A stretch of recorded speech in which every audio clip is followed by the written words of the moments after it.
Somebody, a great mind, thought it would be a good idea for us to start recording some history of our industry. And we do have now, since we're pretty old, we've had a great long industry history. And that we just get started with kind of the beginnings of things, and then maybe other people in future meetings can carry on from there.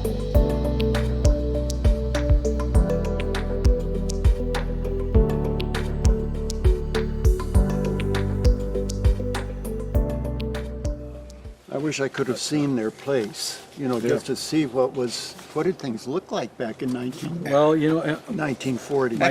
My dad did a little recording for Jean Rouchot, and he talks about tropical groves, and I believe, if I have this right, that's the Boyce Thompson family. Oh. So the Arboretum, Boyce Thompson Arboretum, that was their family that had that place. Huh.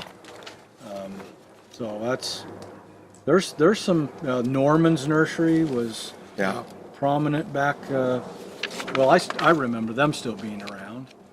When did the Haas Nursery come into it? The Haas Nursery Henry? in Mesa. Yeah, Henry Haas. Yeah, Henry Haas. Or probably his father. It was I think his grandfather even. Yeah. I don't know what year it was, but they had Haas there on Mesa Drive and about Broadway area, between Broadway and Southern. That was Haas Nursery that was in Mesa for years and years and years. They go way back. They go a long ways They back. had a flower shop and Henry was a landscape architect. design. Right.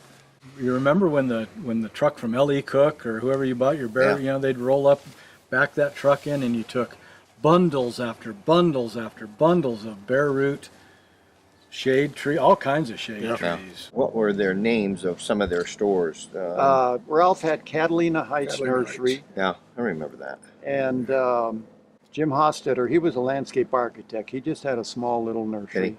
And Earl Upham, it was just called Upham's Nursery. And of course, I don't know when Jack Taylor came on the scene, and he was the first discounter in town. And then George Serra opened Discount Nurseries. what was it called? Discount Nurseries. Yeah. Well, then I think, after the Wheats and Norman's, Barrage goes back to the 30s.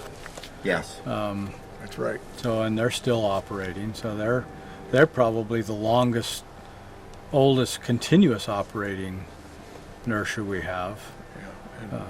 And Baker's too, Baker's is gone. Baker's I know it's gone, but I mean, when he probably started in the 60s. In the 60s. He bought Wheats. Oh, okay. Location at 40th and Osborne. Okay. The Wheats Nursery was started 1906 roughly on South Central Avenue right at the riverbank. It was called Wheats Riverside Nursery. So the Wheats, best we can figure, probably the first major nursery in the Phoenix area, started in around 1906 on South Central Avenue. Jim Baker used to work for Germain's. Was he a Germain's guy? He was a Germain salesman. I remember Jim would pull up to the nursery in his great big gold Cadillac and his shark skin suit and his tiny little tie and his real curly hair, and he'd come bebopping in. Kidding. He'd come bebopping into the nursery, but he sold Germain seed, Germain's, all the Germain's redwood rose planters, products, Germain's. He was a Germain salesman, but just give us your story. Well, your family story. my father came to Tucson in 1939, and he was a landscape architect.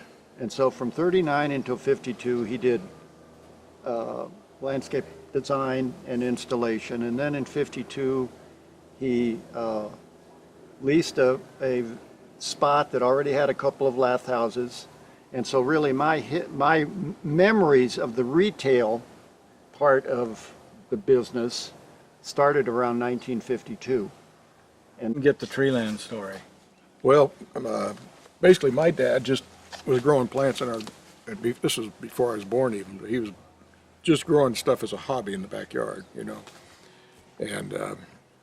in the middle 60s, he was a Culligan man. And Culligan man! He came here during World War II. He was stationed out at Williams Air Force Base and had graduated and went to Texas for final training, and the war ended. And he had met my mom, and he'd moved back here and stayed. And was a Culligan man that had 2 or 3 different jobs trying to support his family. And he went and leased some property in the late 60s. and started the nursery on Southern where we were. And back then I was 12 years old or whatever, and it was like, you get out of school and you go help the family. Did you hate the nursery business? I didn't know any better. I wanted to eat, and they said, if you want to eat, you got to come help. You mentioned Put and Take Nursery. Now, Yeah. I'm not familiar with that. Put and Take was owned by Rodney Spafford. That was 60 or 64, Yeah. Okay. probably, that area. Isn't that 60. where your original store was, one of those? you Yeah, took our over? original store down on Main and Mesa Yeah, was a Put and Take. My dad was started out as a rancher, and he made $300 a month with a wife and 3 kids. It didn't pay for anything. So eventually he moved over, and we moved over, and we ended up taking over one of his leases from Eddie Bash's down in Mesa, and that's where we got our start. I'm not sure how we forgot, but the Whitfield family, Yes. Brian Blake and his family, it's mid-60s, so they and continue to operate today. And then in Tucson, you mentioned Bill, somebody else. Silver Bell Nursery. They were mostly a re-wholesaler, but Dan Warren and his brother. But we bought plants from them for years, and I'm guessing they got started about 1960 or so. My family nursery, Harper's Nursery, officially started in 1945 when my grandfather, who was a Phoenix Fire Department captain, was growing plants at the firehouse as a hobby and custom growing for people. Always had a big garden. In fact, where the nursery sat at 1701 East Thomas Road until it became a full-time nursery was a victory garden during World War II. Yeah. We're going to continue this with the 70s next time, so Okay. stay tuned. We'll be back. Sounds good. All right.